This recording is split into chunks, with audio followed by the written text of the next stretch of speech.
In this video, we're going to be breaking down the entirety of the Inferno squad box thing, whatever it's called.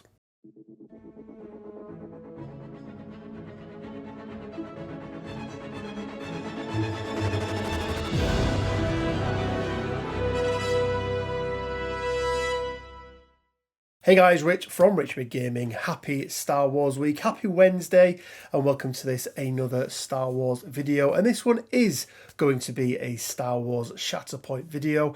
AMG dropped a bit of a treat for us. They didn't piecemeal the entire squad pack. They have given us absolutely everyone from the upcoming Inferno squad pack, and there is some spicy stuff in there. And to break all this down, with me, as per usual, is Mr. Quinn Dugen. Quinn, how the hell are you doing, sir?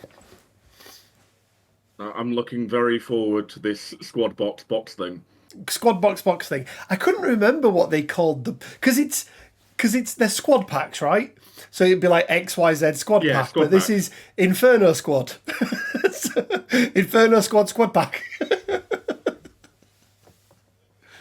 Or do the two squads cancel each other out, so it's just Inferno pack?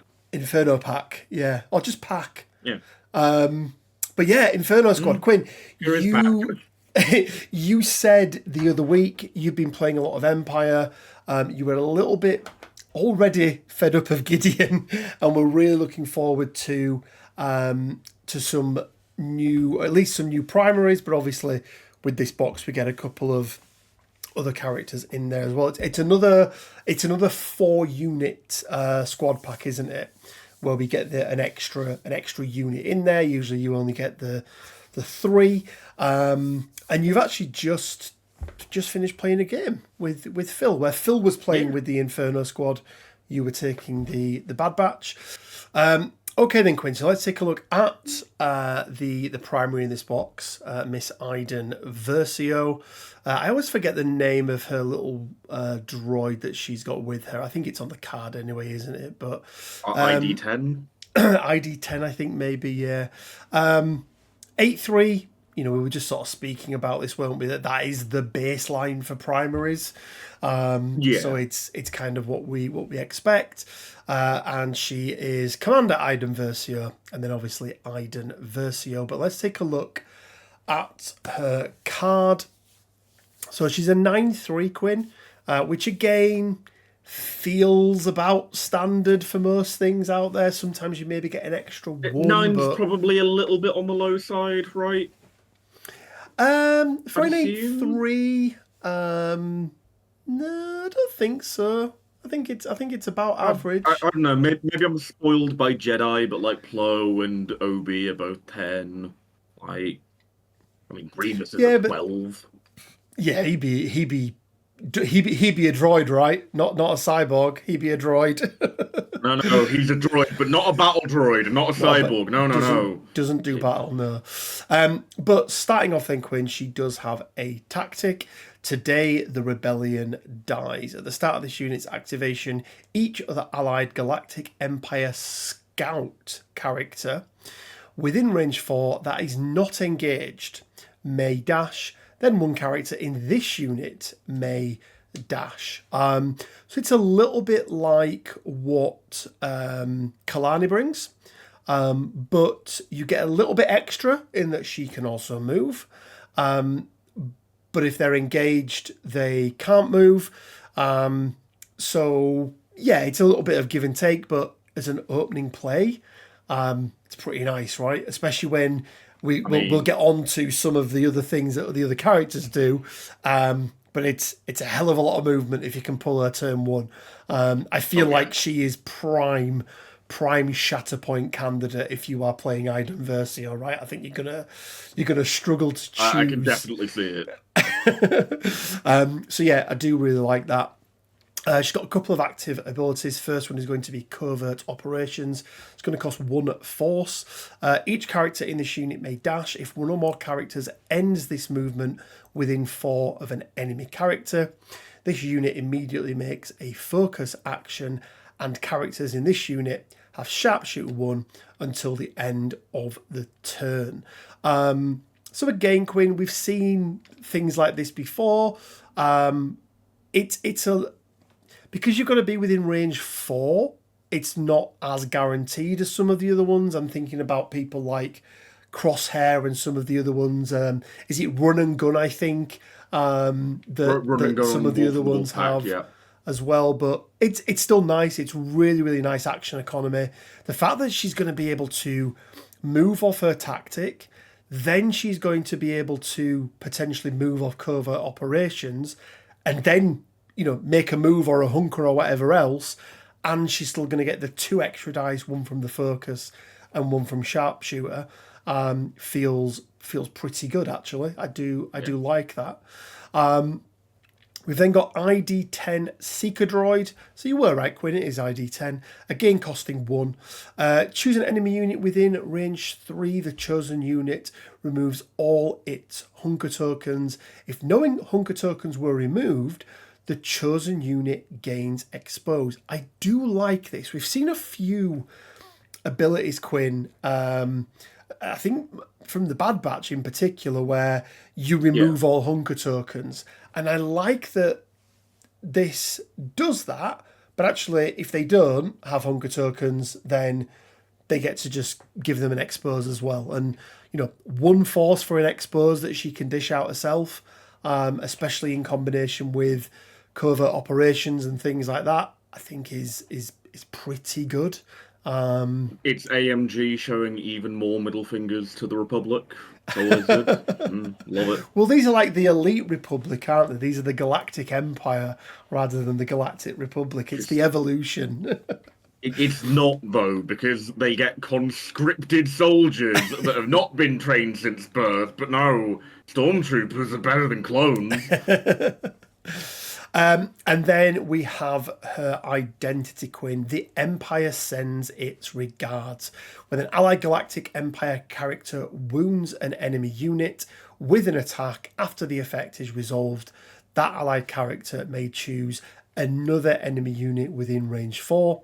The chosen unit gains disarm or strain.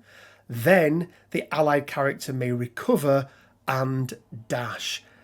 That's a hell of a lot in an identity. I mean, I heard you wanted Luminara, but better.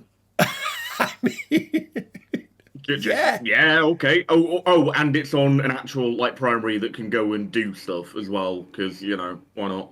Yeah, absolutely. So, overall, Quinn, very, very strong. She does have 2 tags, Galactic Empire, as you would expect, and also Scout, as you would expect, because Today the Rebellion Dies obviously leans into that Scout element of that side of things. But yeah, I think overall, Quinn, really strong. But obviously, as we know, that's only part of the story. We've got her combat tree and her stance card. So side number 1 is going to be full auto. 8 dice at range. Bearing in mind, Quinn, 10 if you use your ability. 10. I don't know if has anyone had 8 dice at range as like a baseline? Doesn't one of Cad's stances have 8 at range? He might do, yeah, he might do. But even so, 8 dice, range 5 is pretty darn good, to say the least. A TL50 Heavy Blaster. We were just talking, Quinn, weren't we, about how a block to a fail is just not as good. It's always worse than a strike, because there will be times where there are no blocks to turn to fails. That's not getting you an extra success through like it would if you just had a strike. Yeah, absolutely. But even so, I think, 1 for 1, I think I'm happy with that. Obviously, 2 feels bad, 3 feels really good. 5, yeah, I mean, it is what it is, isn't it? She's got a lot going on a combat tree, Quinn. Pin and a damage on 1. Needs 3 results for her first shove. Yeah. But then double shove when you get to 4. She's also got a reposition on 4. triple heal on 4 as well, potentially. And then an expose all the way over at 5, and then, you know, 1 extra shove if she gets all the way. So, not the greatest combat tree, Quinn. We've always spoke about, haven't we, how early access to shoves is really good. Only having a max of 7 damage on that as well is not the best. Also, an interesting point. I believe you apply attacker expertise before defender expertise, right? You do, yes. That then means if your opponent has rolled like no blocks, but then their expertise are giving them blocks, you're not negating them, correct? Or is dice modification an entirely different step? I'd have to double check on that. I will have a look in the background. I think dice modification is a step unto itself. Might be its own step, yeah. But yeah, we'll take a look at that. Advanced combat training, you know, this is not her, you know, melee side. So it's fine. 1 for 1 is perfectly fine. I think 3 is okay as well. The fact that they're all crits is pretty good. Yeah, crits on melee expertise for someone who's mainly a gun character is pretty good. Yeah. And then her special forces armor. I do like this, Quinn. You know, 1 for 2 is very good. Getting 3 and 4. I think she's got almost the same. It feels very, very similar to Hunter's. Yeah, I think Hunter has a dash rather than a reposition. It might be a dash rather than a reposition. Yeah, but it's very similar, isn't it? Where 3 and 4 are pretty good. But yeah, overall, I think it's absolutely fine. Let's go down and look at her other side then, which is going to be burst fire. So she loses a dice on her range. Her melee stays exactly the same, but she does get an extra defense dice on the melee. That's on her melee defense. Sorry, her defensive expertise remains. It doesn't remain. It doesn't remain the same. The what you get is the same, but you need less to get there. So 2 is now going to give you a double block and a heal, and then 3 is going to give you a double block, a heal, and that reposition. I mean, that in addition to the additional dice in melee is real spicy. Also, spoiler for the rest of the stance, I think this is the one you keep her in the entire game. Yeah, but I think potentially, Quinn. Yeah, I do think so. You know, again, earlier access to that double crit on her TL50 feels better. You you get 1 for 1 and then 2 for 2, and only needing, you know, yes, it maxes out at 4, but again, I think that's fine. Again, her melee stays identical. I don't really. I mean, other than what's on her. You know, other than what's on her actual card itself, and let's be honest, nothing much is changing, right? On 3 results on full auto, it's 3 damage and a pin. Sorry, 2 results, it's 3 damage and a pin. And on this side, it's 3 damage and a pin or 3 damage and an expose. It feels a little strange, like there isn't it does a lot of difference. Quite a bit. Do you get past those initial 2 to 3 results? Like, the latter end of the trees are very different. Yeah, still needing 3 for a push, though. Again, not as happy about that. Maxing out at what? 1, 2, 3, 4, 5, 6, 7, 8, 9. She has 2 pins in her tree, Rich. Yeah, so potentially if you go along that, then that second pin does become Which that means as well. that on 4 results, she can do 8 damage to anyone that isn't immune to pin, which is pretty damn good.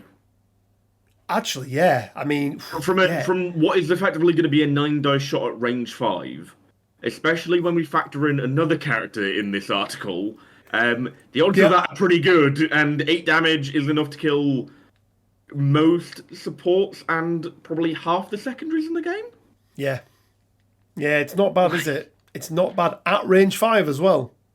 So I tell you what, she does much better in combat than Gideon.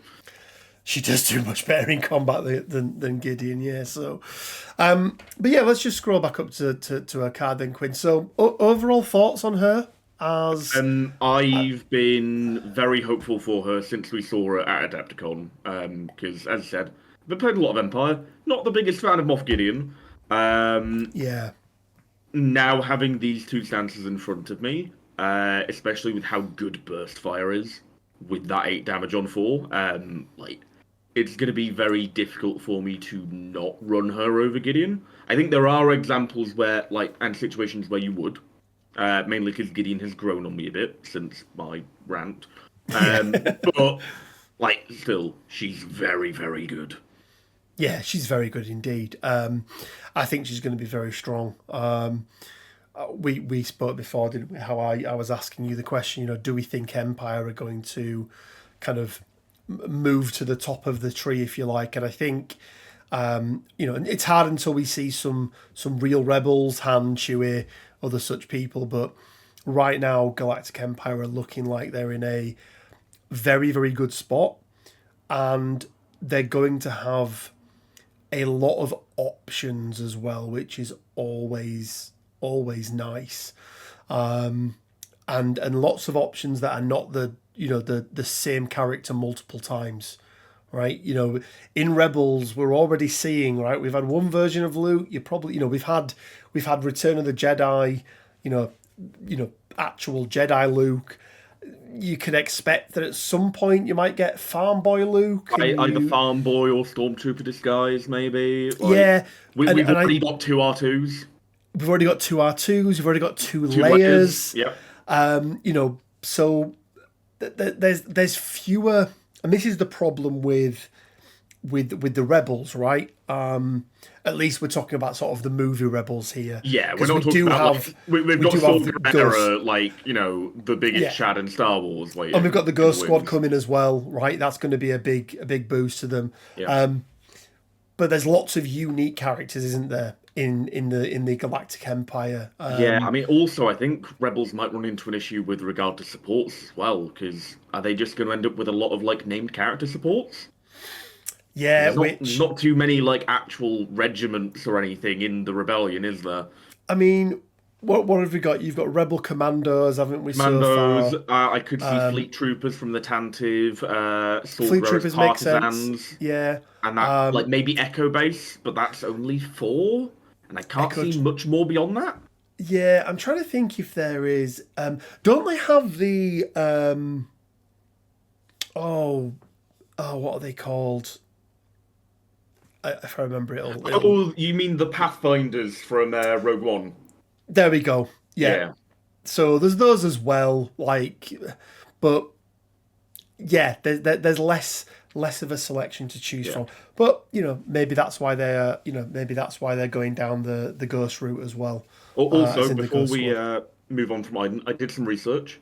Okay. You do attacker expertise chart, then defender expertise chart. So if they've rolled no blocks, but then their expertise chart is giving them blocks, they will get those blocks if Iden's shooting them with their gun or with the advanced combat training. We're seeing this in this wave, aren't we? I'm not a huge fan of it. Well, it's just worse than a strike, right? I'd rather have a strike. Okay, Quinn, let's scroll down. Let's take a look at the beefy boy. So he's going to cost 4, and it's Gideon Hask, and he's going to be the only secondary for this squad, which I was very surprised at. But let's take a look at Gideon Hask Inferno squad. Sundry bits first. So again, Galactic Empire Scout, to be expected. And he is also an 8-2. Interesting that they have purposely made them Scouts. They haven't given them the Trooper tag, which I think makes sense. I mean, if Tech and Echo don't get Trooper, then these guys don't get these Trooper guys either, right? Don't deserve it. But yeah, 8-2. Again, I mean, does it feel a little low what's Rex? I'm trying to think of that. Rex is 9, Ahsoka's 8. Yeah, but Ahsoka's a little girl, right? Like But she's also, like, in comparison, Hask has, like, much better defensive expertise than Rex. he does, yeah, Right. which we'll get into. So he's got a couple of active abilities, Quinn. First of all, long live the Empire. It's going to cost 1 force. Choose an active objective and an allied galactic empire supporting unit. It's nice that it's all supporting units, not just the scout, so he will work with other people as well. One character in the chosen unit may reposition towards that objective.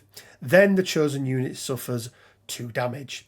If this effect wounds the chosen unit, that unit may remove 1 wounded token, all damage and 1 condition from itself. If it does, that unit gains an injured token. We've seen this before, Quinn, right? We've seen it on Gideon, on Moff Gideon, sorry, versus Gideon Hask. When I said Gideon, then I was like, no, he's Gideon. No, wait, the other one's a Gideon as well. Of all the names, why can they not just pick different names? Because it's Star Wars. It's not something that you're going to want to do every turn if it's going to wound your character. No. But as came up in our game, Quinn, that I think we live streamed, if it's going to win you the game, then it's pretty damn good. Most things you do that win you the game tend to be pretty good, Quinn, don't they? Like, Given my expertise in playing games, I would say yes, that is a correct statement. well, you are quite the veteran of games, Quinn, aren't you? So, I mean, we'll take your word for it. Who knows, right? These Apparently, crazy thoughts. me play game good. You play game good. Sometimes me play game very bad, though. You play game almost as good as I do England. That's what we know. England is my city. Do you know John? Anyway, covert operations. I mean, we've just seen this, Quinn. It's exactly the same. I really liked it on Iden. I really like it on Gideon. I think it's real good. And then he's got 2 innate abilities. May we live up to our name. When this unit is wounded by an attack, after the effect is resolved, 1 character in this unit may immediately dash and make a 5 dice attack targeting the character that wounded it. Doesn't need to be range, doesn't need to be melee, which is always nice. Also innate, therefore free. Always free, yes. Unlike always Vader 1, for free. example. Yeah, which is really important, isn't it? Because Vader 1, the price goes up with each one. Mauls, I think, costs as well. Mauls doesn't cost, but it's only if he dies in melee. Only dies in melee, yeah. This does, however, have the same trigger, Quinn, of buy an attack. So it's usually it tends to be bounty hunter stuff, doesn't it? Who can do things. I wasn't sneaking on Wrecker. Yeah, I wasn't sneaking on Wrecker as well. So those will bypass this, but the vast majority of the times you're going to get it. A ping from Crosshair, for example. Yeah. Oh yeah, I do love the ping. The crosshair ping is so good. But the thing I like about this, Quinn, is it really makes, even though this guy's only an 8-2, it's really going to make your opponent think about what they do and whether they target him. It kind of, it can sit there all game and you may never get to use it, but it will have had an impact on the game because it will really affect what your opponent does, especially when, and if we just scroll back up a second, if Gideon does manage to then wound that unit, guess what? The Empire sends its regards. And Iden Versio's leadership kicks in as well, which can be really, really nice indeed. And then lastly, Quinn, Defiance will be the death of you. When an allied galactic empire character makes an attack as part of a combat action, if the target is within 5 of 1 or more other galactic empire scout characters, it adds 1 hit to the attack roll, so you just get a free hit. It acts, it's a little bit similar in terms of what it does to Hunter's identity. Little bit, yeah. And then it's giving you extra results, right? But the way that you will measure it and the way that it will work is identical to Tactical Network on Kalani. So Gideon Hask doesn't coordinate all firepower, but yeah. Oh, sorry, yes, coordinate all firepower. So Gideon Hask doesn't have to be involved in this for it to work. He just needs to be on the table. And it can also be wounded as well. Important that it's just Empire characters. It isn't Empire Scout characters like I initially thought. Because I read the bit where it says other allied Galactic Empire Scout and just went, oh, the other one has to be a Scout as well. No, this works on Vader. Yeah, so it works on Vader, but Vader attacking and a Stormtrooper Sergeant being within 5 isn't going to trigger it. Yeah. It needs to be a Galactic Empire Scout, so essentially one of the Inferno squad right now, because I think they're the only scouts that we've got. But I'd imagine we get Scout Troopers relatively soon. Yeah, I mean, absolutely. This is very, very good, Quinn. This is something that has such a compound effect throughout the entire game. Yeah. Now, we spoke before, haven't we, how that's, one of Kalani's big things is that compounding effect. This is board-wide. Because it's characters as well, Quinn, if you've got a unit of 2 Inferno squad members, like a support unit, for example, they can trigger it off each other, which is really nice as well. Getting an extra hit through on Iden in the burst fire stance and going, oh, look, I finally got to my 4th result, have 8 damage. Like, it's a pretty big bump. It's 3 extra damage, potentially. Yeah, I really, really like this. Not sure about the artwork on his card. He looks a bit like he's been played by Mickey Rourke, which I'm not sure is a compliment. I mean, he looks like I've seen a picture of like Gideon Hask from the games, and it's like, what did they do to that poor man? Like, how many times did they break his nose? Yeah, he does look like he's done a few rounds, hasn't he? But pretty solid card so far, Quinn. Let's take a look at his stance card, Imperial Aggression. 7-5 range, again range 5, which is nice. 6-5 melee, 5-5 I think is pretty good. I do like that. And E11 blaster rifle. His expertise for a damage and a crit for 1 is really good. Let's go bam 3, pretty good. Yeah, 3 is like, and then 4's okay. You're really maximizing him out here at 1, right? If you you would want 1 result, one expertise result is kind of the premium here, because everything else above that kind of has diminishing returns on it. But yeah, I mean, look, Quinn, double shove off 2, not to be sniffed at. This tree is very reminiscent of Rex. Very, very reminiscent. I also really like the dash at the back end of that as well on 3 results. Well, I mean, potential double dash, right? Well, I mean, double shove, double dash, with a cheeky heel in there, maxing and out potentially at what 7 if you get an expertise? 2, 4, 5, 6, 7. Yeah, 2, 4, 5, 6, 7, 8. 8 damage. She's maxing out at. They go along the top. Yeah, I was thinking just for that bottom tree with the double shove along the bottom tree. Yeah, absolutely.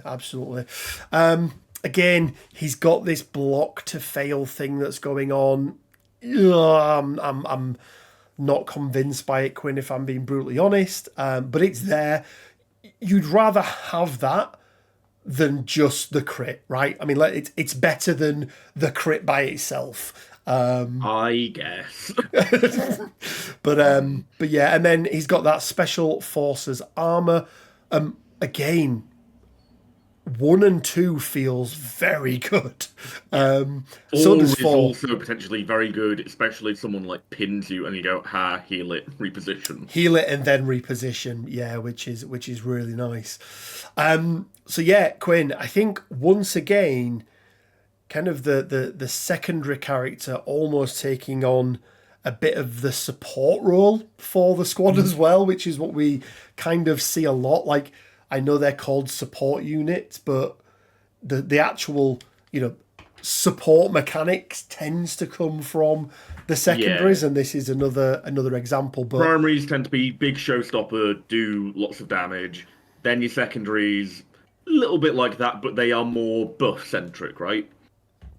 yeah, or some of them are, at least, anyway. But yeah, really like him, Quinn. I mean, anything that is global, map wide, is going to get value.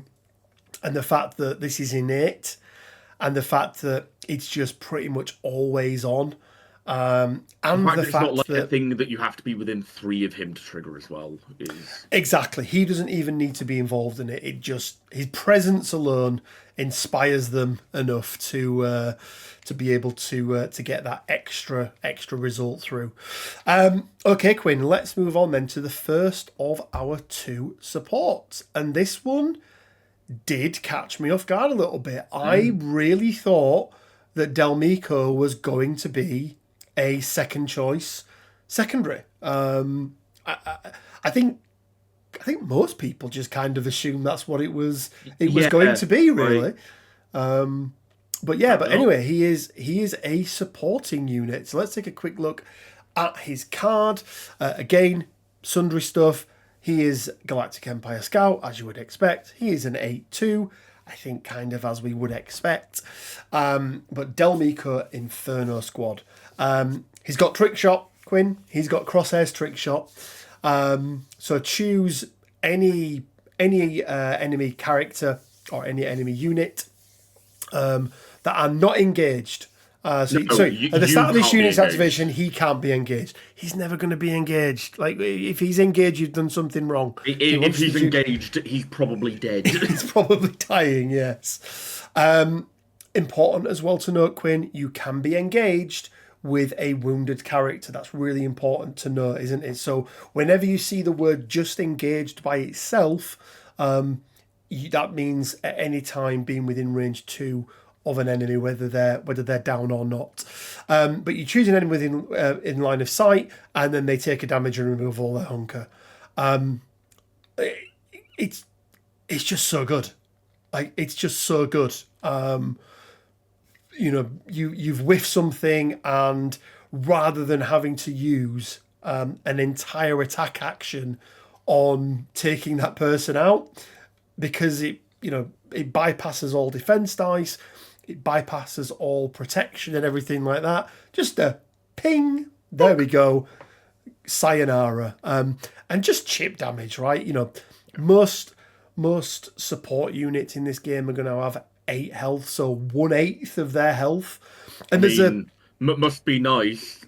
Sat over here as a Republic player with my 7 health clones. 1/7 if you're a clone, indeed. But there's so many times, Quinn, isn't there? And it's almost like the balance in this game is there are some characters who just pop off on damage and they're really, really good, but that's all they do. But then a lot of your other characters, you're more kind of scalpels as opposed to big, gigantic, swinging laser swords.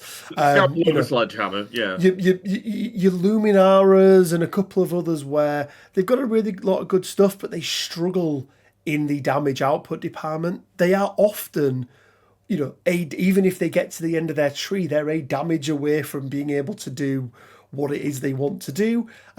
And something like this does really, really help. Quinn, you'll be surprised to know he has covert operations. What? I know. I mean, let's be honest, Quinn. As their run and gun, or as their whatever it is, the other one, defensive maneuver, this is pretty good, right? As their standard thing. It's very, very good indeed.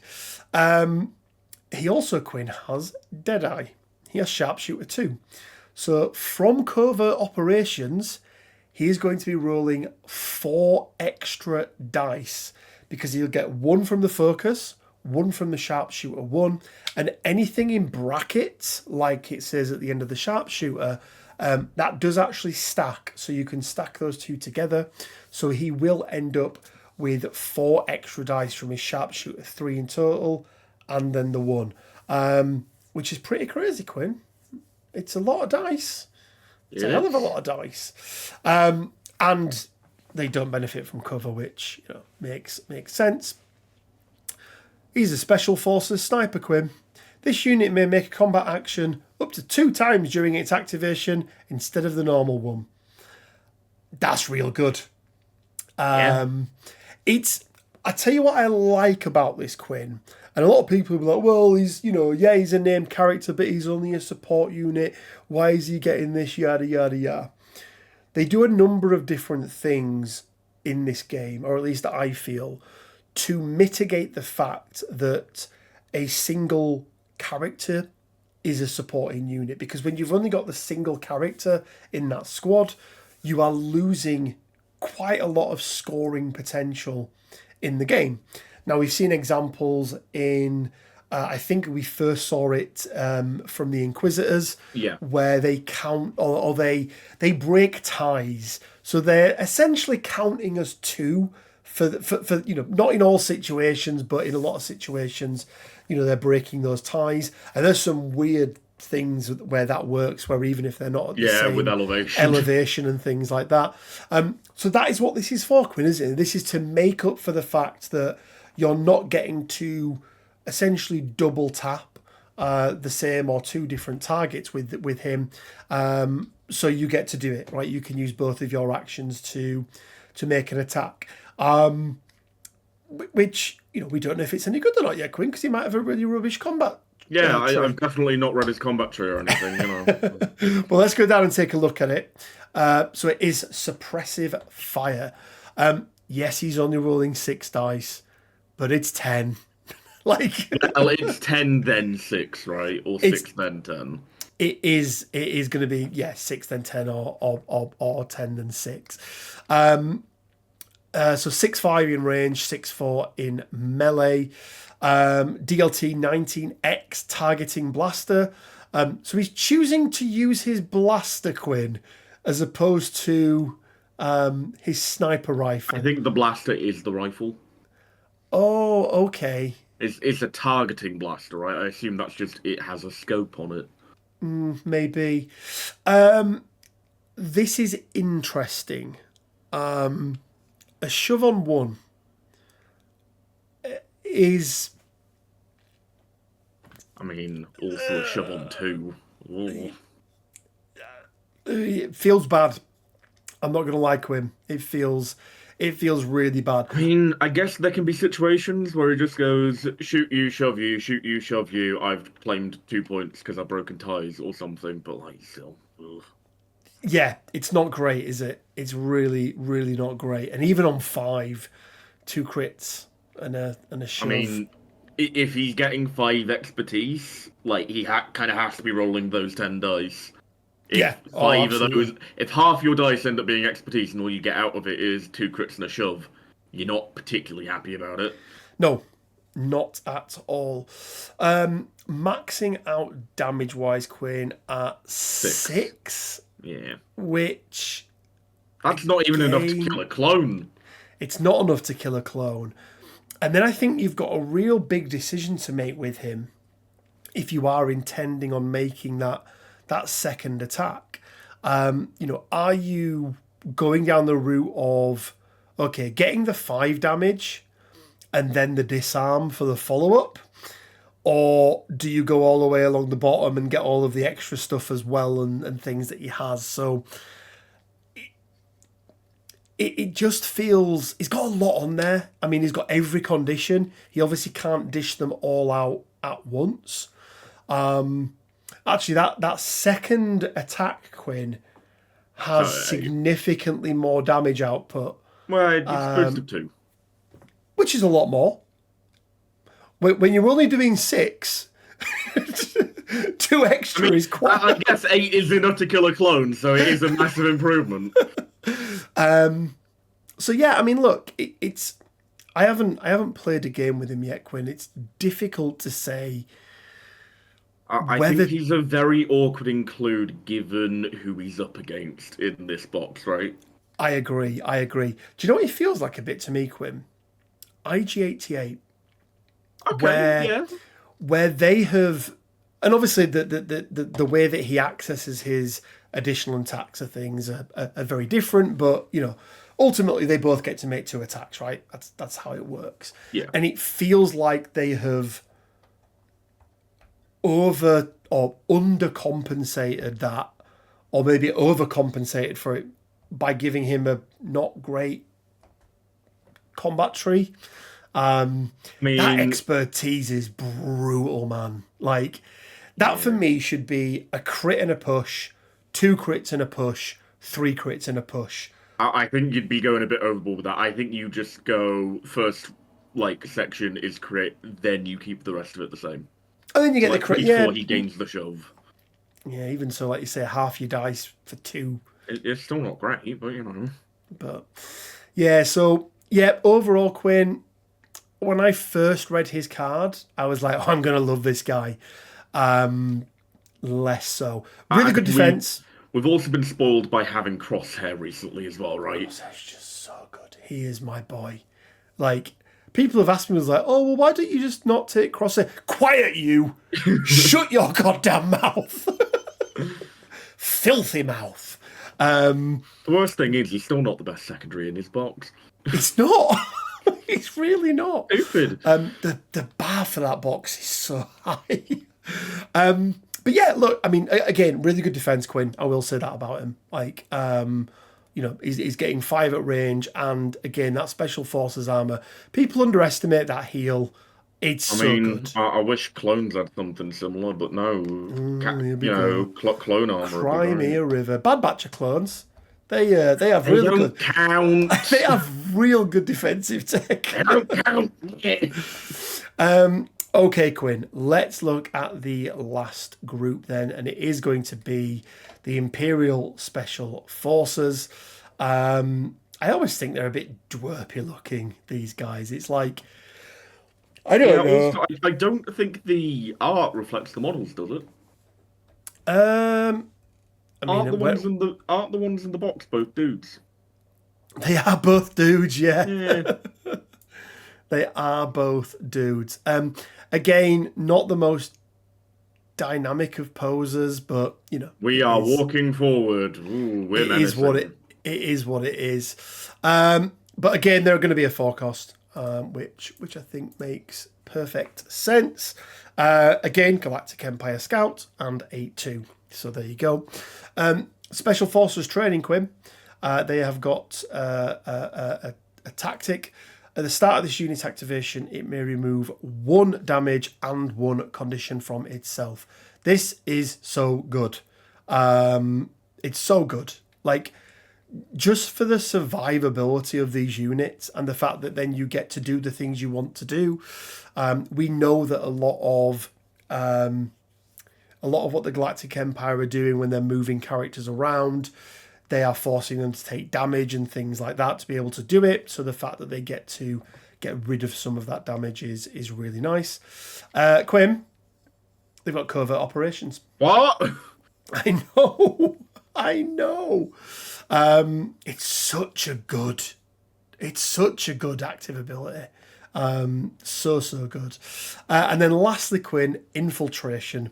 When deploying characters in this unit, characters may be placed within range 3 of the first placed character from that squad's primary unit instead of the normal one. It is a long... That's a long way. It's a long way. And if we go all the way back to Gideon, Quinn, where you need somebody within range 5... Yeah, so you're measuring 5 from someone who's already 3 up the board from their primary. That's pretty good. Yep. And their primary gets to make them move around as well, Quinn. Yeah. There's a lot of points these guys can score round 1. They are going. I think they're going to be hot out the gates. They're going to be on points. My big concern with them is overexposure. Yeah, they are very killable. They are very, very killable. Very, very killable indeed. But let's take a quick look at the ISF doctrine. Now this, Quinn, this is a support expertise chart. Real good. 1 for 1, 3 for 2. Perfectly fine. Vibroblades, no problem with it. I think it's absolutely fine. Special Forces armor, they lose a little bit on there, but again, absolutely fine for what they cost. Most clones would love. Excuse me, apologies. Most clones would love that defensive expertise. They've literally stolen the Republic Commando stance card, but just made it better because clones have to be worse than everything. What I will say, Quinn, is no access to push. So that is something that they do not have. But maxing out at 8 damage is not too shabby at all. Again, we're rolling 6 dice, but remember they've got that sharpshooter 1 in their focus, so it's going to be 8. And they should be, if you've positioned everything correctly, getting the 1 extra success from Gideon. So all of a sudden, 8 dice with 1 guaranteed success on top of that, getting 5 results all of a sudden doesn't feel like it's too much of a task for these guys. Pin on 2, strain on 3, and then a reposition, which I do really, really like, Quinn, on these guys. Overall, Quinn, I think these would be my support of choice.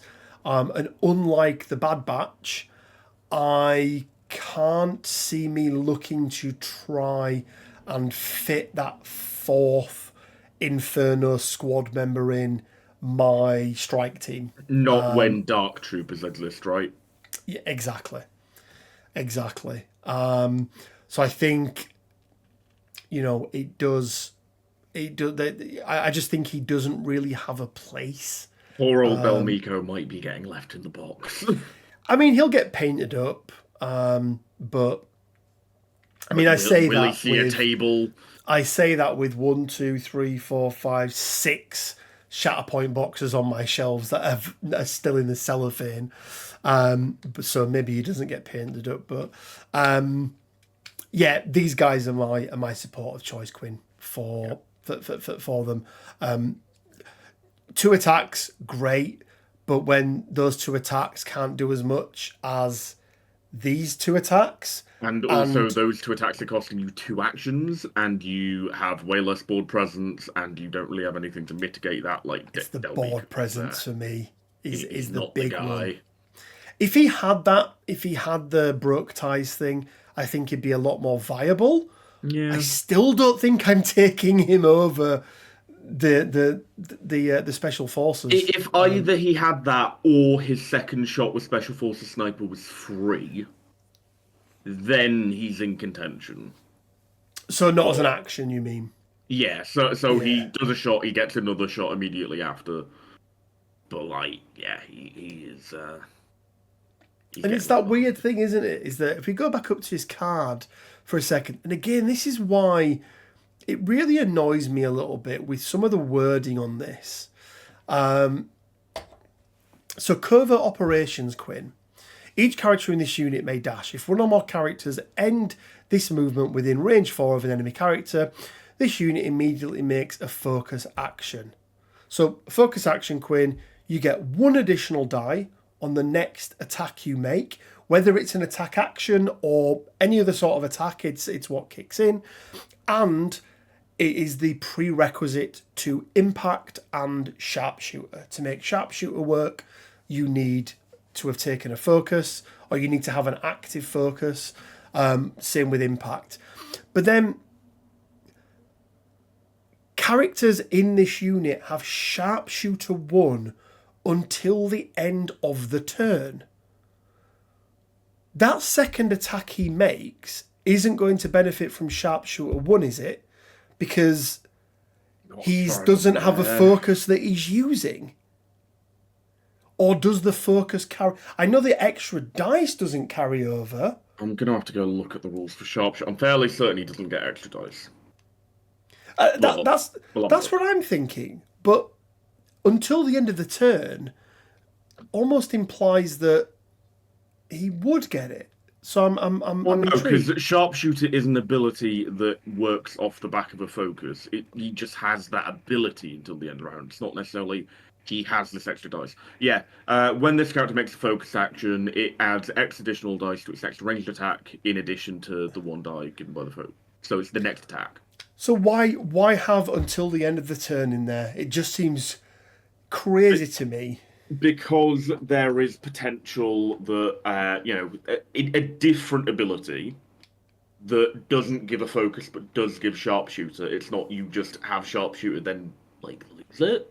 Like it is wording that is necessary, because if you just say they get sharpshooter 1, then when's that till?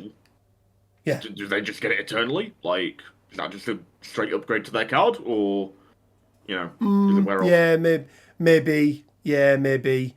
But I just think it makes it feel like that they continue to benefit from that and get the extra dice, and I can just see it confusing people when they're playing it. It's going to be one of those things, isn't it, where you're playing against somebody, they don't quite realise, and you have that awful feel bad moment where you have to explain to them how focus and sharpshooter. You feel bad when you do that. You are grinning maniac. I've seen you do it. I've seen you smiling across the table at someone going, "Oh, that's not how that actually works, mate. I'm sorry. I'm really sorry." I always try and be nice when I'm doing it. Inside, I'm like... the important word there. But yeah, Quinn, overall thoughts on the Inferno squad as a standalone squad in their own right. And I do apologise, everyone. I had a brain fart on the video I did the other day on the Bad Batch. I got strike team and squad the wrong way around. It's been a minute. Leave me alone. But yeah, you say that Plo got to move off the back of like the Bad Batch moving. Yeah, yeah. I had to go back and rectify that one as well. This is what happens when I'm not in the videos, folks. But Quinn, thoughts on Inferno squad as a standalone squad unto themselves, and how you would look to integrate them into a larger Galactic Empire list? I think they are pretty damn good. I mean, as we've kind of covered, Del Miko, weak link. That's just how it is. With regard to Empire as a whole, I think they fit in pretty much everywhere at the minute. I don't really view Inquisitors as part of Empire because they kind of came out first, and also they're a bit crap. But like with there's that one guy who... That's that one guy. But like with Vader 2 and Gideon being the kind of main Empire boxes that I think of when I think of Empire, they work with either of them very well. Obviously, Vader does Vader things, but also you combo this with the Gideon box. You are moving people with that Death Trooper escort. You are giving Gideon more successes, which actually helps him maybe get somewhere down his combat tree, because I've never seen it go past the second result. Like, he ain't great. Have you tried rolling better, Quinn? I don't think it matters how well I roll with Gideon. He's still never getting past that second bit of his combat tree. Maybe, the other Gideon is what he needs to just, pop along a little bit further. Is it maybe what's better than one Gideon? Two Gideons. Maybe that's what you need, Quinn. Yeah. What's better than one Gideon with weird art that doesn't really look like the person? Two Gideons with weird art that really doesn't look like the person. Maybe that's what it is. Maybe the cursed Gideon. You know how Rob Liefeld can't draw feet.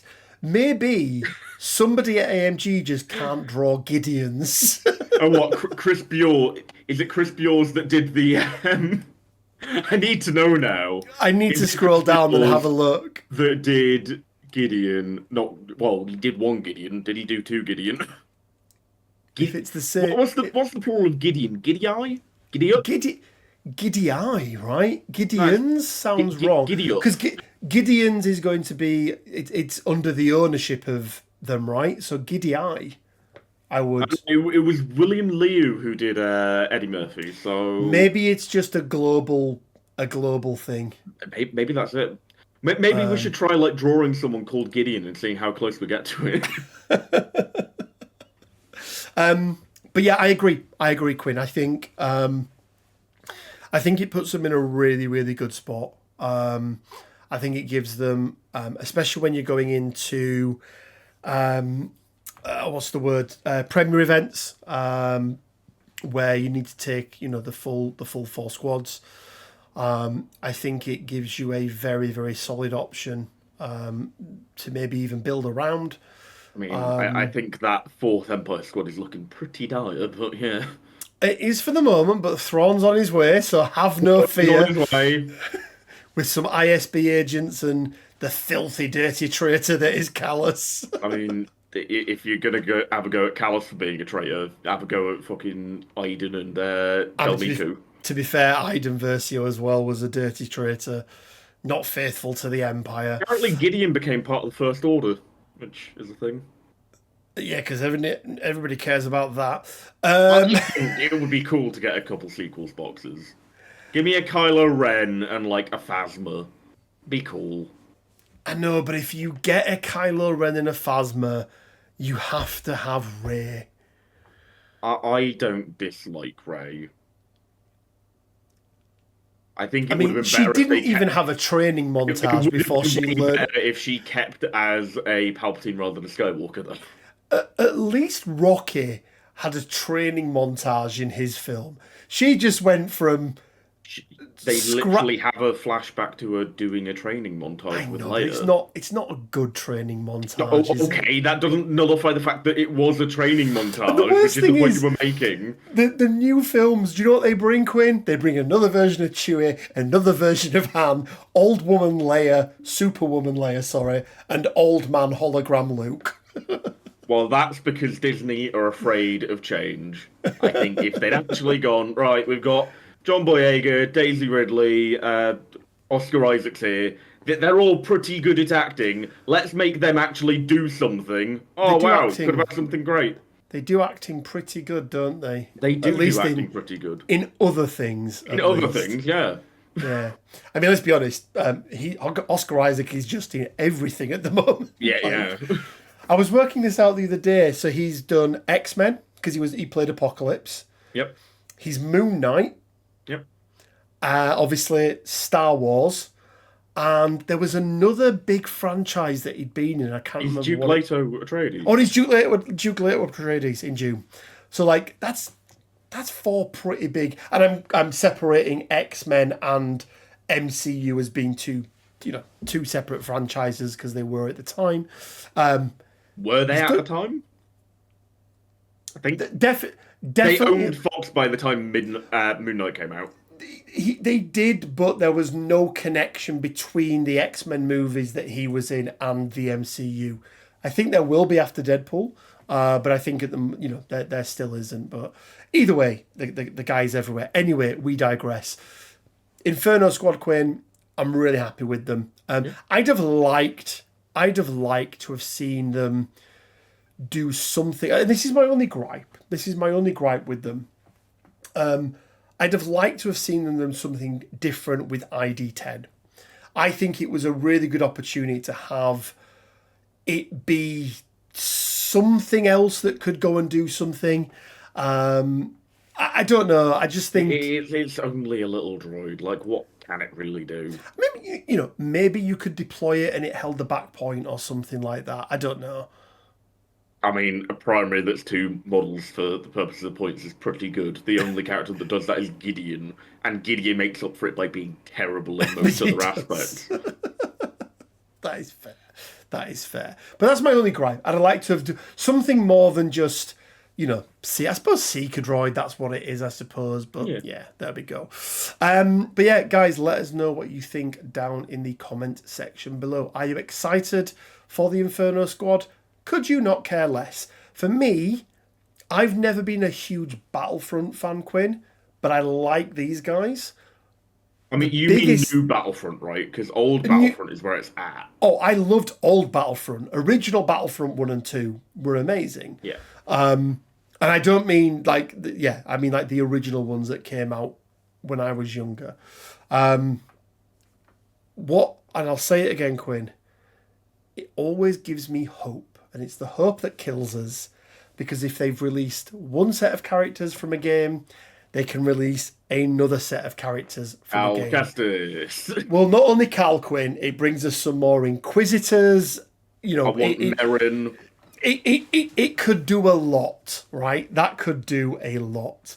And you know what? when they do release him, he better have a fucking poncho. I really hope that's an alternate option that just slots over like his normal like body Absolutely. piece. Yep, absolutely. And if he doesn't have one, I'll make one myself. But yeah, let us know what you think down in the comment section below. Are you excited to play these guys? They're going to be on TTS in the not too distant future. I'm currently trying to get models for them, so they will be on very, very soon. Guys, keep an eye out because we are going to be doing even more Star Wars themed videos. We've got a brand new video coming on Thursday, another video coming on Friday, and then we're rounding it all out with a very special breakdown that me and Quinn are going to be doing. Quinn, I've already pegged this as being probably, there's going to be elements of this that will be our most heated debate that we've ever had when we've been breaking anything down. And I've given people a few hints. I'm not telling people what it is yet, but I just really hope there's one S tier we both agree on. It may or may not be my suggestion. I mean, well, we'll have to see. I'm still working out the format. We may even have to have our own, by the way. But I think it could. I think we could be that polarizing with it, especially when we go back in time. I think that's where they're really going to. Oh, what? Back to Boomer Star Wars. But yeah, guys, so make sure you keep an eye out on the rest for this for the rest of the week. We're hopefully going to be doing some gameplay as well, potentially on Thursday. We'll be doing some a playthrough of something yet to be decided, but I'm still finalising what it is we're going to be doing. But keep an eye out. But as I say, the big event is going to be on Saturday, on May the 4th, where we release that video. That I think, if nothing else, will just be fun to watch, so make sure you check that out. I want to give a huge shout out to all of our Patreons. Thank you so much for your support. It really does mean the world. And if you want to support us on Patreon, you can do so from as little as £1 a month. You'll find a link down in the description below, and you can also become a YouTube member now as well. All proceeds from that go back into the channel, help with the ongoing running of the channel, pay Quinn his 7 Maltesers per year that he gets. Have you had your 7 for this year yet, Quinn? No, I was saving them. Okay. Oh, cool. You might have a full pack soon. Yeah, compound interest on them, right? Exactly, yeah. But guys, you don't need to do any of that to support the channel. Purely just simply engaging with the content, sharing, liking, and making sure you've hit that subscribe button really does help. So if you could do all of that, it'd be greatly appreciated. Also, go and check out our Discord as well. We're going to be announcing the next Star Wars event. We did a locked list for the last ones. We're going to be doing open lists for these ones. It's going to be going up. In fact, it may even be up by the time this video goes out. So head on over to the Discord and go and check that out. The new characters will be in there for you to try out as well. So if you want to try out some Inferno squad, you will be able to do so. But that's it from me, guys. Lastly, big shout out to Leoda's Games, sponsor of the channel. Thank you so much to Neil and the team there. You'll find a discount code down in the bottom of the video in the description. So follow that and you'll get £5 off your first order.